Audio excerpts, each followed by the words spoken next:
উপলক্ষে নেকি আপুনিও নতুন নতুন খাদ্য সম্ভাৰ জুতি লৈ ভাল পায় নেকি? যদি ভাল পায় তেতিয়াহ'লে ফুকনালীত যোৰহাটৰ ফুকনালীত থকা লিপিডছ কিটচেনলৈ এবাৰ আহিব পাৰে। মই বৰ্তমান আহি উপস্থিত হৈছোহি যোৰহাটৰ ফুকনালীত থকা লিপিডছ কিটচেনত। আৰু আমি পোনে পোনে ভিতৰ ভাগলৈ সোমাই যাম। ইয়াত এহাল দম্পতীয়ে পতি পত্নী দুয়োগৰাকীয়ে মিলি এই ৰেষ্টুৰেণ্টখন খুলিছে আৰু আমি জানিব বিচাৰিম তেওঁলোকৰ পৰা খোলা কিমান দিন হ'ল। আমাৰ প্ৰায় অলমষ্ট 1 বছৰ হৈ গৈছে। এবছৰ আপোনালোক দুইজনে মিলি খুলিছে ন? Husband wife? হাজবেণ্ড। হয়। কেনেধৰণৰ মনত পৰিকল্পনা লৈ এই ৰেষ্টুৰেণ্টখন খোলা হ'ল? মানে একচুৱেলি কি হয়, মোৰ এইটো এটা বহুত আগৰ এটা কল্পনা আছিল। হয়। এওঁ একচুৱেলি হোটেল মেনেজমেণ্ট কৰা হয়। চ' মানে সেই বস্তুটো মোৰ এটা মাইণ্ডত আছিলে যে এখন ভাল ৰেষ্টুৰেণ্ট য'ত মানুহে ধুনীয়াকৈ খাব পাৰে। এটা মানে আমি কেতিয়াবা কি হয় বাহিৰত যাওঁ, কিছুমান ৰেষ্টুৰেণ্টত খাওঁ, দামবোৰ মানে অদ্ভুত দাম এটা লয়, কিন্তু খায়ো ভাল নাপাওঁ।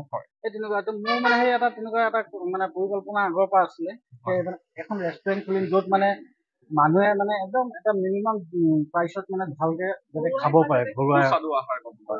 সেই মানে উদ্দেশ্যটো লৈয়ে ৰেষ্টুৰেণ্টখন আৰম্ভ কৰিছোঁ। আৰু সেইটো কাৰণে আজিও মানে আমাৰ প্ৰাইচটো যথেষ্ট কম। তাৰমানে আমাৰ ধৰক ভেজ থালিখন মই 50 ৰুপিজত দি আছো। পৰ্ক থালি হওক বা চিকেন থালি হওক বা ফিছ থালি হওক 100 ৰুপিজ, সেইটো হিচাপতে মানে আছে। মই মোৰ সহযোগীক দেখুৱাবলৈ অনুৰোধ জনাম। এই ৰেষ্টুৰেণ্টখন অকণমান তেখেতে দেখুৱাব। ৰেষ্টুৰেণ্টখনৰ ভিতৰ ভাগৰ পৰিৱেশ আপোনালোকে দেখিবলৈ পাইছে। এনেধৰণে তেওঁলোকে বাঁহেৰে আচলতে ৰেষ্টুৰেণ্টখন অত্যাধিকভাৱে তেওঁলোকে সজাই পৰাই তুলিছে। আৰু মই আপোনালোকক যদি পৰ্ক থালিত আপোনালোকে কি কি আইটেম দিয়ে অলপ দেখুৱাই দিব। পৰ্ক থালিত এইটো আছে আমাৰ দাইল। এইটো একচুৱেলি দাইলটো আমাৰ সদায় বেলেগ বেলেগকে বনাওঁ।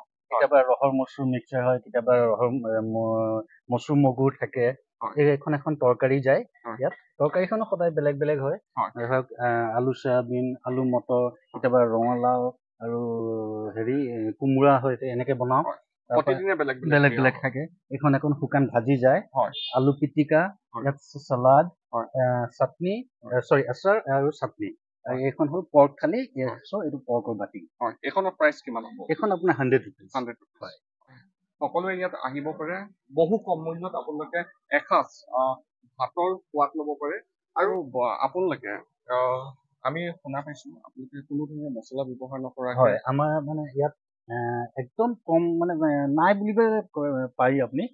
ধৰক আপোনাৰ পৰ্ক থালিখনতো মানে আদা নহৰু দি মেক্সিমাম বনাইছো তেনেকুৱা মানে।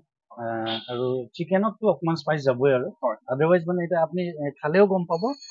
ভাজিয়ে হওক, দাইলখন আপুনি চাওক। কিন্তু সাধাৰণতে কি হয় ৰেষ্টুৰেণ্টত ৰঙা কৰি মছলা দি সাংঘাতিক হয়। আমাৰ একদম ঘৰুৱা টাইপত আছে ৰংটো, সেই তেনেকুৱা মানে। এনেধৰণে তেওঁলোকে বিনা মছলাত যিমান পাৰে তেওঁলোকে বিনা মছলাত বনাবলৈ চেষ্টা কৰে। আৰু এনেধৰণে সুস্বাদু ব্যঞ্জনেৰে পৰিপূৰ্ণ এখন থালি যদি আপোনালোকে সোৱাদ ল'ব বিচাৰে তেতিয়াহ'লে আপোনালোকে লিপিডছ কিটচেনলৈ এবাৰ আহিব পাৰে।